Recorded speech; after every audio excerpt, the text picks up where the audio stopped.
Hello friends. In this video, I would like to talk about helping children cope up with the loss of a loved one. Grief is a big ball to handle, and more so for children who do not even know how to express themselves in such situations. Grief is an emotion with a life of its own. Let's allow time and space to it. And it's a new world for the child who is experiencing profound loss. It is normal, but it is not easy and it requires attention. Ignoring, not acknowledging, and not identifying the grief can have lifelong consequences and far reaching effects on young children. Attending to grief is an important part of caring for our children. You must have heard people saying that they'll be fine, they're young, they'll get over it. They won't even remember. कुछ time बाद उन्हें याद भी नहीं रहेगा. But it is not completely true. So let us start by understanding the child's understanding about death. Children actually understand death as per their developmental stages. And what we need to understand is that every child is unique and will cope up with death of someone important in their own ways. There is no magic formula to it. If I talk about babies and toddlers, they're hardly understanding of what is going around, what is death, what does dying mean. But what they certainly understand is that there is something missing in their daily ritual, their daily structure. Babies experience a sense of abandonment and insecurity, and how they express is by, you will find them crying a lot, and उनके सोने के pattern में आपको difference दिखेगा. सोने के समय पे वो ज़्यादा रोएंगे, and you will also find that there is disruption in their eating habits. Babies tend to withdraw and they may lose interest in toys or food. So as parents, as adults, we will have to give a lot of reassurance, cuddles, lot of love and warmth, and as much as possible try and keep their daily routine the same. And children who are aged between 1 to 5 years, they do not have the maturity to understand what is death, because they have very concrete thinking at this age. They do not understand that death is permanent, and this limited understanding of theirs may lead to a visible lack of reaction when told about death, and you may find children howling and crying and not accepting that their loved one is not going to return, because it is not easy for them to interpret death.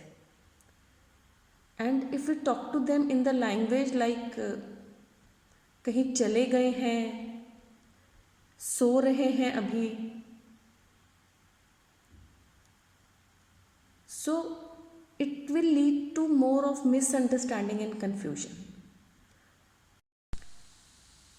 These phrases at times, especially during those times when we lose some important member of our family, may seem kinder to us, that is how we can guide our children during those hard times, but they are actually misleading. Because what happens when our children come and tell us that they've lost something, what do we tell them? We tell them, अच्छा बेटा, खो गया है, कहाँ रखा था, ढूंढ लो, मिल जाएगा.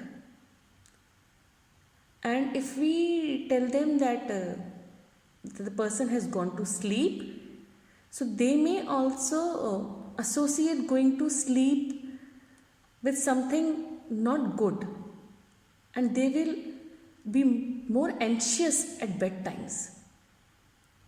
So we need to provide honest answers to their questions, but do not be in a hurry to reveal everything in detail, and you can always build on it as the time comes.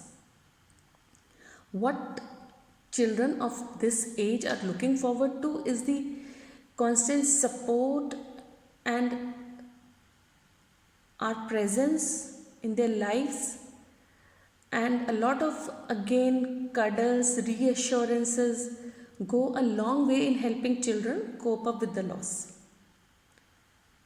Children in the age bracket of 6 to 12 years, they are at a better phase of understanding what death is, and but they are still in that phase of wishful magical thinking. As a result, they become anxious about their own, about others' health and safety, and you may find them to be more clingy to you. वो आपसे दूर नहीं जाना चाहेंगे, separation anxiety हो जाएगी उनको, and they will have a lot of questions to which they are seeking answers to. So at such times, we need to really increase our patience, and let's support them by giving honest answers to their questions as per their age. All they need is the reassurance to feel safe and secure. And what happens, it is also seen that children tend to adapt roles which are not suiting their age. वो अपनी उम्र से बढ़कर ऐसा दिखाने लगते हैं और अपने आसपास वाले लोगों की चिंता करने लगते हैं, and they try to parent the elders around them. So let us be very cautious of their feelings and their emotions, and not to overburden the young shoulders of these children. Storytelling, playway methods, drawings, all these can be very helpful in helping these young children express themselves. Now coming to adolescents and teenagers, teenage in itself is an age and period which is very fragile. This is the time of great change, and these teenagers are going through a lot of development, not only physically but mentally and emotionally. They're moving from that stage of dependence to independence. So teenagers will have an adult understanding of the concept of death, but often they have their own beliefs and very strongly held views, and may challenge the beliefs and explanations which is being offered to them by others. So you will see that these young people may respond to death by becoming withdrawn. Some may act out their distress, and others may again take on adult responsibilities and become the carer of other members around them. But what helps these young adults is like keeping them to their usual boundaries and routines is what helps them be reassured and help them grieve that lost loved one. Let's understand that grieving in itself is very exhausting for everybody, child or adult. But if we stick around as a family and we grieve together, it becomes easy. And sudden deaths, what is happening during these pandemics, is not giving opportunity to children, especially, to say goodbye to the family members whom they are losing to this COVID 19. And they may have regret about something that they're not able to say, which they wanted to say and share. And so you will see a lot of blame coming from their end. So they may blame somebody in the family also that you didn't do enough to bring back that person. So we have to be really, really careful and conscious while being around with these children who are going through this phase of grieving. And young children may need repeated explanations and answers. And they can really be hard at times to deal with. But that is the way of a child to fit the pieces of puzzles together. So please see that you talk to these children, but talk to them age appropriately. Do not be in a rush to pass on the entire information in one go. It can always be built on slowly. And especially with teenagers, if they withdraw in their own space and world and they're not talking, so going out on walks with these children help a lot. Give them that space, freedom, those moments where they can talk their heart out to you.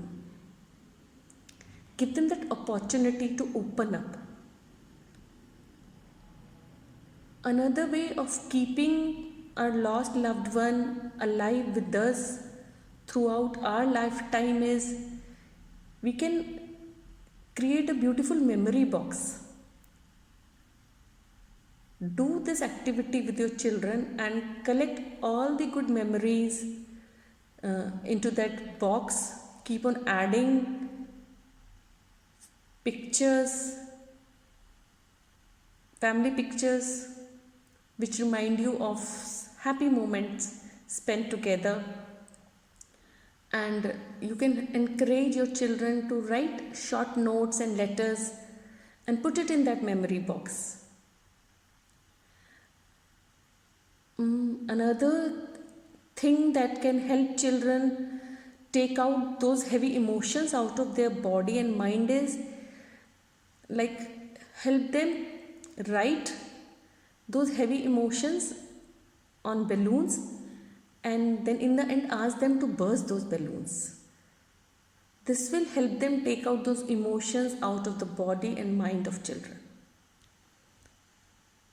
And first and foremost, the first step is to support a grieving child is that first support yourself. Help yourself.